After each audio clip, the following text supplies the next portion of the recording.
colleagues, thanks for being with us and all the people watching this. I'm excited to talk with Mike Irwin today, principal at Grand River Prep High School, Kentwood, Michigan. And Grand River Prep's got some stuff going on related to my book, The Will to Learn, and related to the audacious goals that they have for their students. So, Mike, I'll let you kind of introduce yourself and we'll have a little conversation here about the work that's happening at GRP. Yeah, absolutely. Thanks, Dave. So my name is Mike Irwin. I am the principal at Grand River Prep, which is a college prep charter high school in Kentwood. We are a couple of unique things about us. When we think about college prep, we have a two AP class requirement in order to graduate. So either two AP classes have to be passed or 200 level classes or above at the college level in order to graduate. We have a volunteer hour requirement, and students have to be accepted to a 2 or 4 year university in order to graduate. Um, this is my fifth year in the building, and I'm very fortunate to have a very veteran staff, which is a little bit unique in a charter school environment. And we found my instructional coaching team, I should say, found Dave's book and brought it to the entire team, and we read it together and saw a lot specifically related to student motivation and intrinsic motivation that we really wanted to apply in our own building as a way of kind of pushing the boundary of what we were doing.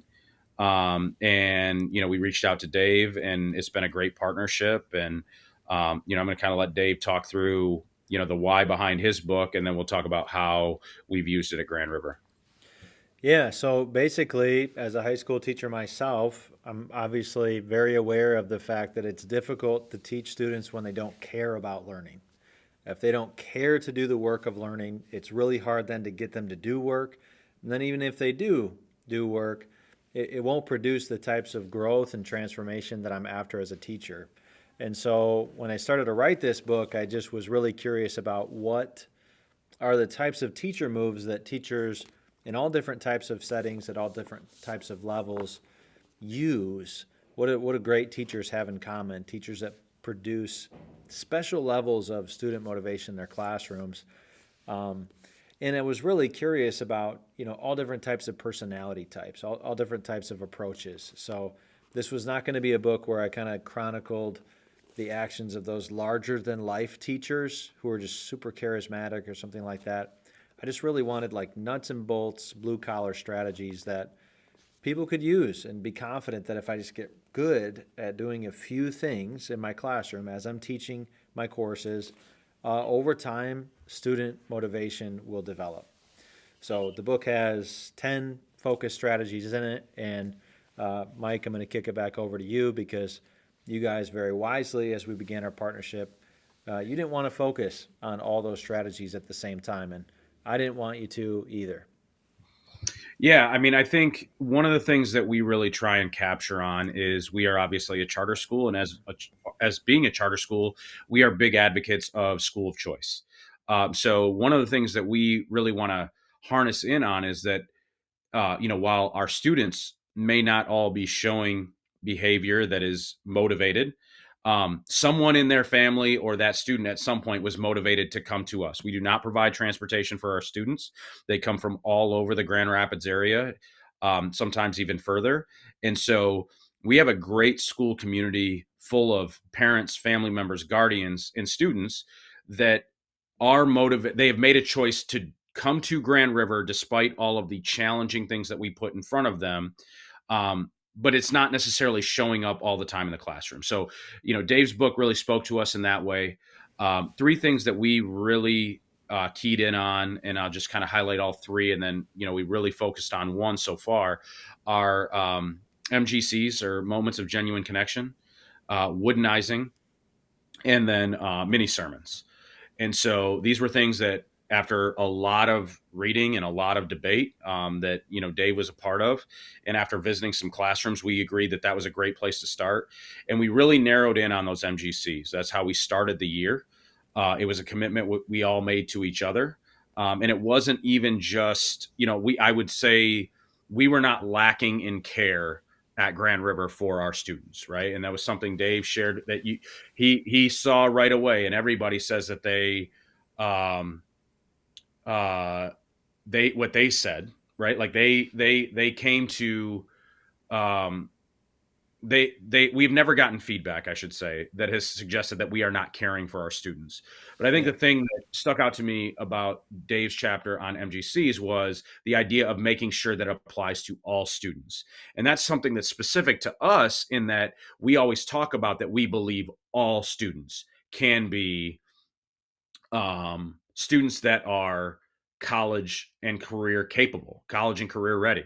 And so when we talk about um, we talk about AP classes, right? We don't have teachers that run down and say, this kid is not an AP student, because everybody has to be an AP student at Yeah. Grand River Prep in order to graduate, right? And so Dave in his systems of accountability of actually tracking and making sure that all of those students, our teachers, are going and having these moments of genuine connection where they're expressing interest in the student themselves, not trying to get something out of the student, not trying to coerce them into doing work, but genuinely saying, above all else, I care about you as a person, Yeah. right? And I think it's something that it's been a great tool for us, not only just in terms of intentionality, but I mean, we're in October right now. We're recording this video on October 16th, and October is a brutal month, and I don't think we even realized it. We just started going back to school before Labor Day. It's even worse now with the 2 weeks into August, right? And so we had a quick meeting with Dave, and he brought up, like, just pick 5 kids that you're really happy to see every day and have an MGC with them. And we threw that out to staff, and we start to see not only it happening between staff and students, between staff and staff. It's a great culture building piece, Yeah. right? So I mean, I think that's what we've really focused on, and we're really committed to not moving to the next piece until we've got the MGC as really a part of our culture. So I guess some of these other things, the sermonize, or excuse me, the mini sermons, and the I think we want all teacher moves to be part of our culture. We want Yeah. them to be culture things, right? I think MGCs, to us, to me, maybe right, wrong, or indifferent, that is the most. This isn't a teacher move. This is what we do. This is a Yeah. culture piece that we really want to solidify, and that's what we're working on right now. Yeah, and I mean a couple things that you said that I want to highlight. So, first of all, just this idea of, okay, the book has 10 strategies in it. We're going to pick a few, and then Hmm. even out of those three, we're gonna really dial in to moments of genuine connection. Hmm. I visited a Kenowa High School yesterday, another school in our area, and they've been working on some of this stuff. And one teacher described moments of genuine connection as it's kind of your foundation for everything else. It's Yep. your foundation for everything else. So if I'm gonna woodenize the type of work it takes to be successful in school or successful in life, it's super helpful if Hmm. you're confident that I know you, that Yeah. I care about you, that I Yep. respect you. Yep. And so what Mike mentioned with keeping track, here's my MGC tracker that I'm using every day in my classroom. It's just the idea of all my students' names are printed on here. And whenever I have a moment where I pull that student aside or I kneel down next to them during a quiet portion of class or I ask them to stay after for an extra minute when the bell rings, I'm just trying to let them know I see you, I think about you. Is there anything that I can do to help you? How are things going? Hey, this is something that you did in class today that I thought was pretty neat. Hey, this is an area that I see you struggling. What can I do to help you there? They're very brief. I mean, they're called moments of genuine connection, the moments part for a reason. I don't need to have a long, extended conversation. This is not me developing a deep, in depth relationship with each of my 133 students, but this is me establishing a solid Great PM to the office. Go see you. announcement there, a solid teacher student working relationship with the kids and making sure I'm doing that with everyone. So that's where, another thing that people quickly realize when they start to do this is, yeah, I do care about all my students, and 99% of teachers, I believe, do. Yeah. Right. But I would say it's a lot fewer. The percentage is much lower of students who really know and can have confidence. No, this teacher who's teaching this lesson right now, they actually do care about, think about, and know me. And so when you Hmm. keep track and you make sure you're doing this for everyone, now all of a sudden you're just getting rid of all that wasted potential that's often left on the table when busy, pressured, overworked teachers, because teaching just, I don't care where you teach, what you teach, there's always more that you could do. So if I don't keep track of these things, I'm just inevitably going to miss opportunities to connect with students. And that's the thought process behind this idea of Yeah. tracking attempted MGCs. Yeah, for sure. And I mean, I think just in general, right? Like you think about any other teaching strategy, whether it's cold calling or who you're calling on when you're in a classroom, right? There are just certain students that tend to be more quiet, tend to be more reserved. And, MGCs can look very different depending on the student. They may not want something, they may want to be out in the hallway, right? Like, or they want it to be after class. Like there's a get to know you piece of implementing them correctly or effectively. But there, I mean, it's 150 kids in a day. Right. There are a lot of kids, and if you are not intentional, you could think you're making eye contact with a kid and that you see them every day, but it is kind of the ultimate perception is reality, right? Like if Right. the kid does not perceive that you care about them, then that is going to change how they respond to you and how they Absolutely. internalize what it is that you're saying, right? Um, yeah, I think the other piece of it is I agree completely. With the teacher from Kennewa that you mentioned earlier, is you there's just an element when so I had this conversation with the coaches earlier because I told them that I was going to be talking to you and that, we're going to have our parent teacher conferences coming up. And I guess that's another thing that I would mention. And I'll come back to the parent teacher conference thing in a second. But, does it take away from one of the things that I've struggled with? And do we talk to our parents about this? One of the things that we're working on as an administrative team is just communicating all of the different things that we're trying to do in our building with our parents so they know that we're not just settling for the everyday. Like we're always trying to push the envelope on how we can bring better service to our families.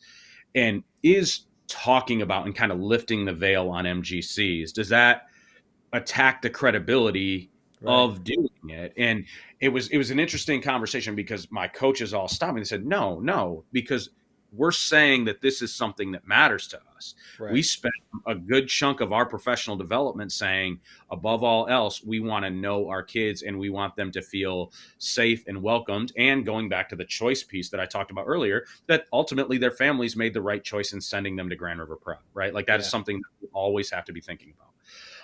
The other piece of it too is I think about implementing something like MGCs, which anything that you're doing and having, taking on, we're going to do this for all kids. We're going to do this for everybody. That's a commitment, right? That's a task. And if you're tracking it, it's right there in your face, right? You're either doing it or you're not.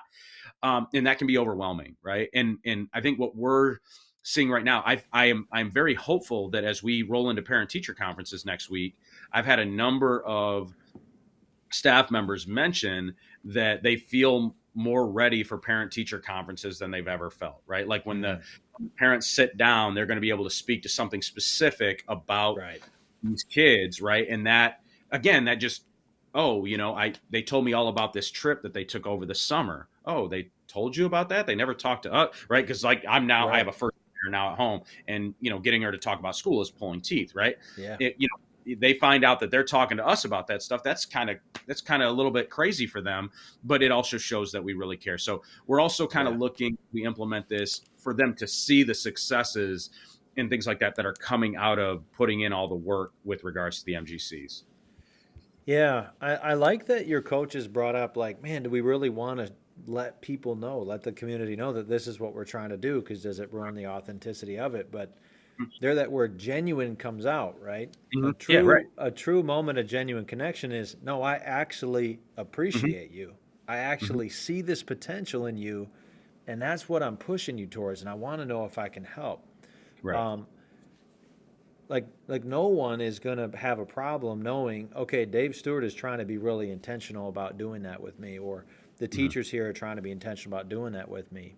Mm-hmm. Um, and I like what you brought up earlier, because in our meeting with the coaching team a few days ago, we just surfaced the fact that it's October, people are tired, right? You're just starting to feel the weight of all the things crashing in on you as an educator, and we don't want to lose sight of the fact that we're trying to improve our best with Hmm. moments of genuine connection. Hmm. But how can we kind of reinvigorate this focus area of work that we have without making it pressury? And what we Hmm. came up with is for the next week, just everyone's invited to have 5 moments of genuine connection with students that you really, really enjoy and appreciate. Hmm. Just do those ones. Just Yep. do those ones. And then in the next week, after we have this kind of week where we just get to boost ourselves up, we get permission to talk and let those certain kids know just how much they mean to us. In the next week, let's just try to do 5 where it's a student we're still struggling to connect with a little bit. It's just someone we're having difficulty with. And so I like that this adjustment, this recalibration, because so much of true school change, teacher change, taking a book and having it embody, be a part of the bodies and the actions of a teaching staff is really just about sticking with it in the long Hmm. term and continuing. So I'm glad to hear that you guys are in this week of doing the really fun ones, that there is this sense of like renewed energy because it's so important, I think, with all these strategies, but this one especially to remember, this is something that I get to do, right? Yeah. This is a part of my job that I get to do. It's not easy.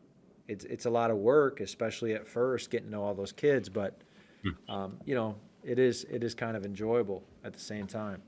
Yeah. I mean, I think, as I've, again, this is my 5th year as the principal, and it's been kind of a wild ride. Like I started as an assistant principal. I came over from West Ottawa Public Schools in the during the COVID shutdown. So right over that summer, I was an assistant principal for 3 months. Then I became the principal during a hybrid year, and then so I in essence had 2 first years because then I had to figure out how to do it all in person again.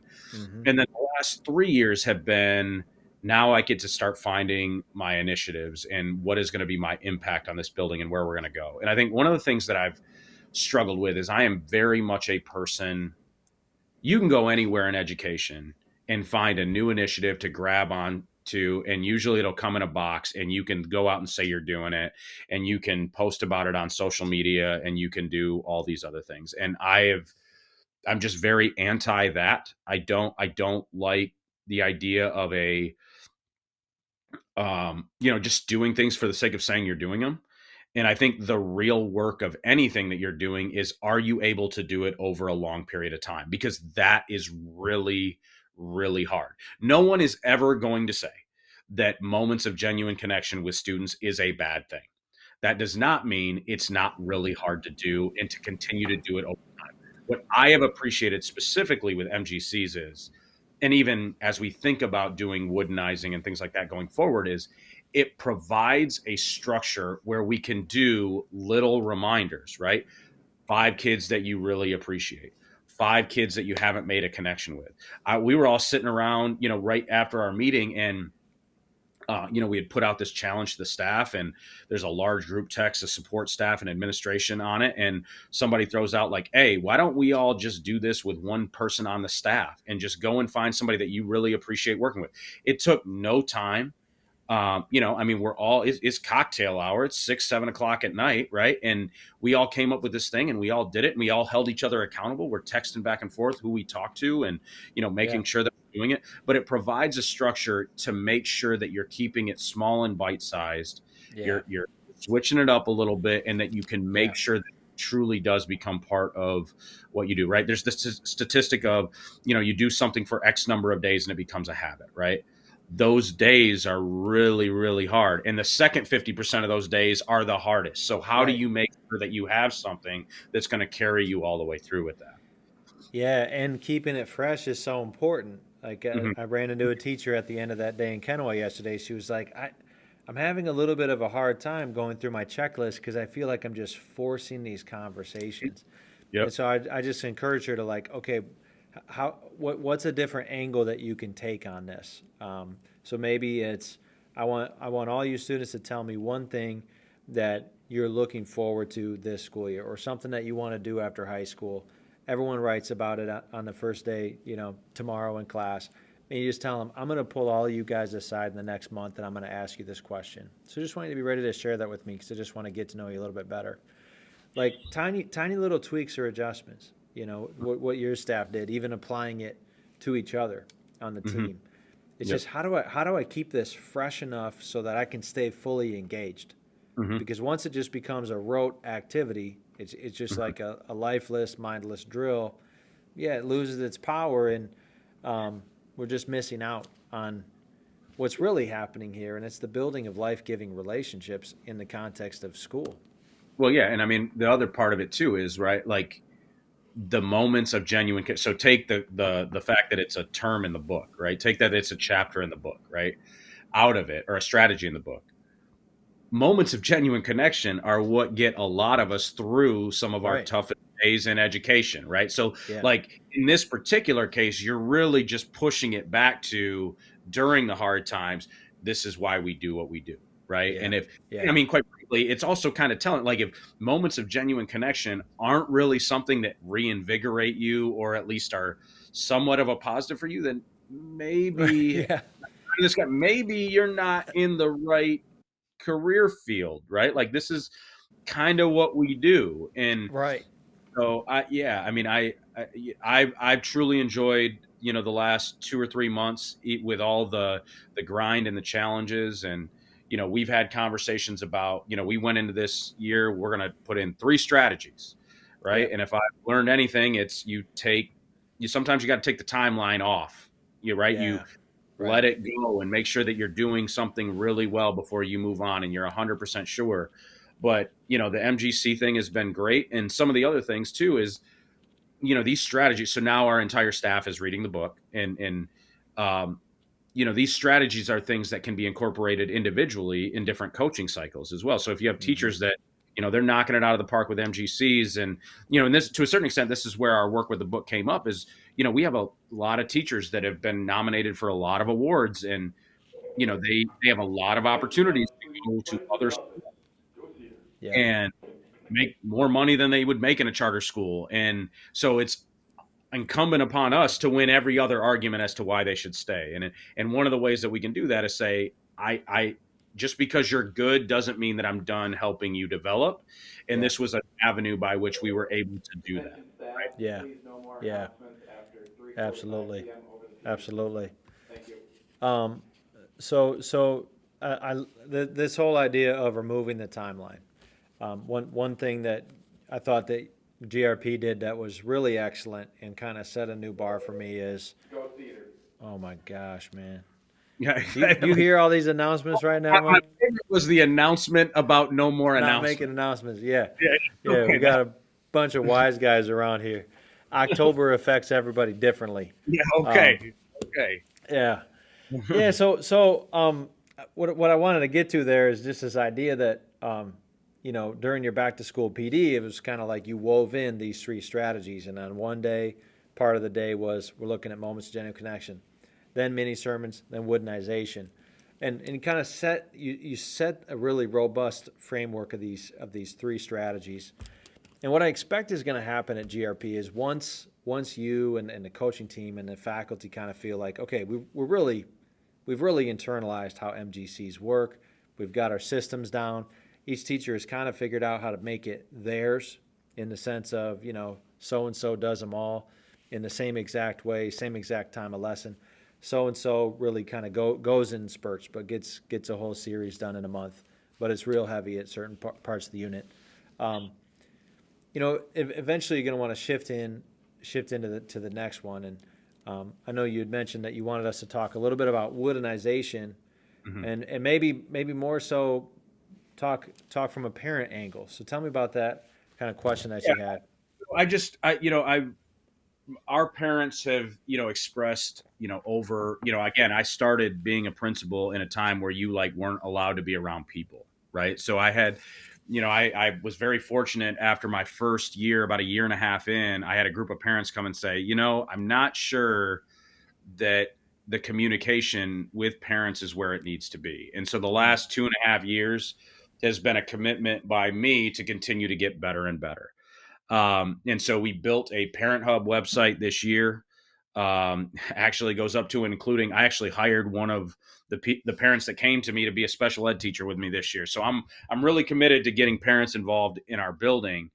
And so like I try and frame everything, whether it's a conversation about, our cell phone policy where we've gone the same route as your building, and we collect phones at the beginning of every hour and use the cell phone garages. And we had a whole presentation about the book Anxious Generation and talking with our parents about it.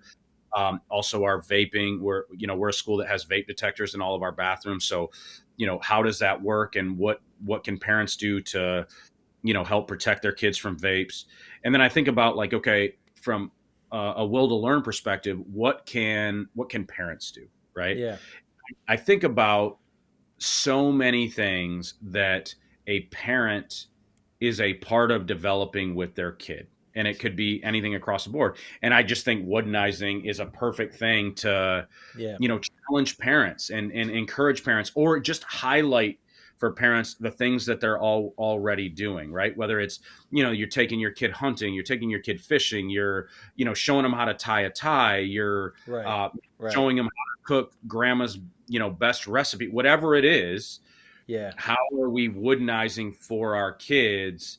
Just the idea of doing things the right way, right? Like Yeah. that there's a right way, and here's why. And helping them learn and fall in love with different things, whatever it might be, but doing Right. so in the right way, that we don't just do things, we do them for a reason.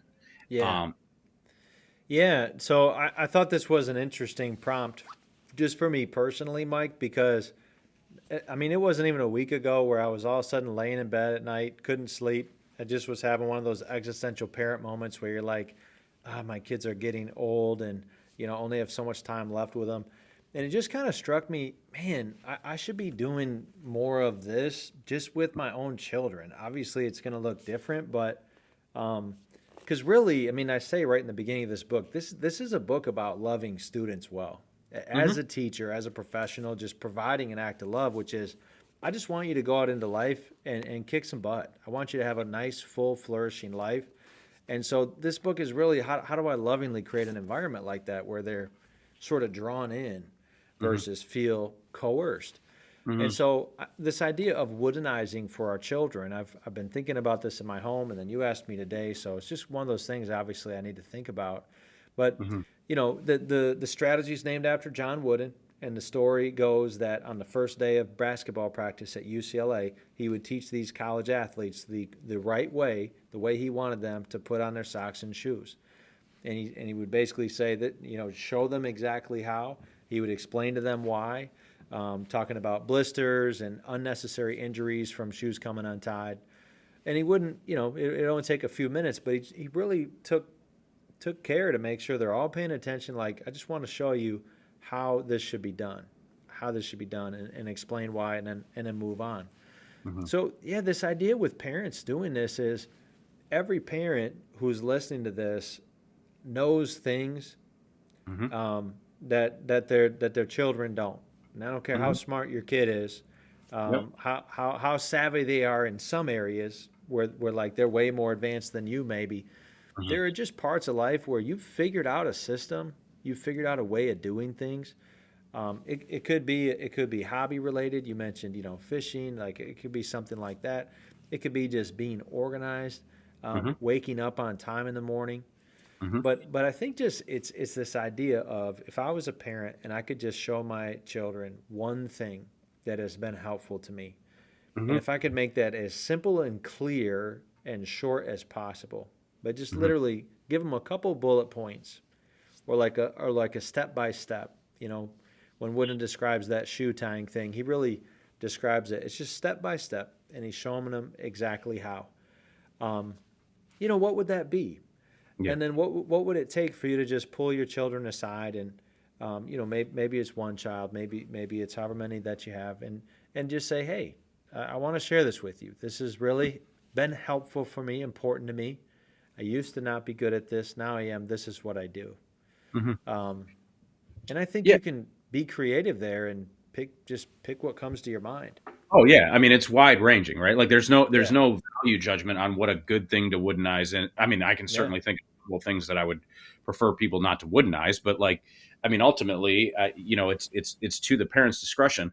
I mean, I'll be transparent and kind of share something from my own life. So I have, a first grader is my oldest, and I'm as a charter principal. I work 52 weeks a year. I mean, I have certain breaks off, but my wife is also an educator, and so during the summer they spend quite a bit of time up at my in-laws cottage, and I try and get up there as much as I can, but I'm not around as much.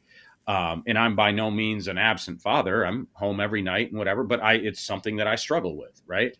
And so I also have, just like I do for my high school students, I have very high expectations for my girls. And one thing my wife said to me, which I thought was very appropriate, was I have to be intentional if I'm holding them to high expectations to also find time to have those non-confrontational or non-addressing a lack of meeting expectations, right? And having had a number of conversations with parents over the years dealing with high school students, and I tell them all the time, like, I'm not playing the game that you're playing yet, right? Like, I do high school at work. I'm not doing it at home. Mm-hmm. I mean, I hate to ruin the end of the book for everybody, but like high school students, high school age kids are not always open to feedback on Right. what they are doing, right? Yeah. And so I think when I think about woodinizing, I think about, is this an opportunity for people like myself and parents to have a intentional reason to interact with their kids that's not, why weren't you home on time, Right. why weren't you this, why didn't you do your homework, whatever. No, hey, and I love the phrase you just used, can I share something with you, right? Yeah. You're just bringing them in and talking them through, I want to show you how to do this, and they're going to forget and they're not going to listen sometimes, but if you just make it a regular part of what you're doing, I think it can create a way of having a connection that, I mean, in a naive, maybe, but hopefully not way, that maybe in 10 years after they're out of the house, they come back and say, hey, I still do X, right? Yeah. It's things in education where you never know what the thing is that's going to stick with the kid. I would Yeah. imagine the same as parenting. But yeah, it's just kind of a thought I had, and, something that I want to That's a try and good thought. implement as well. And, Yeah. now And teach you up to write yeah, will to for parents, right? for Like now you parents.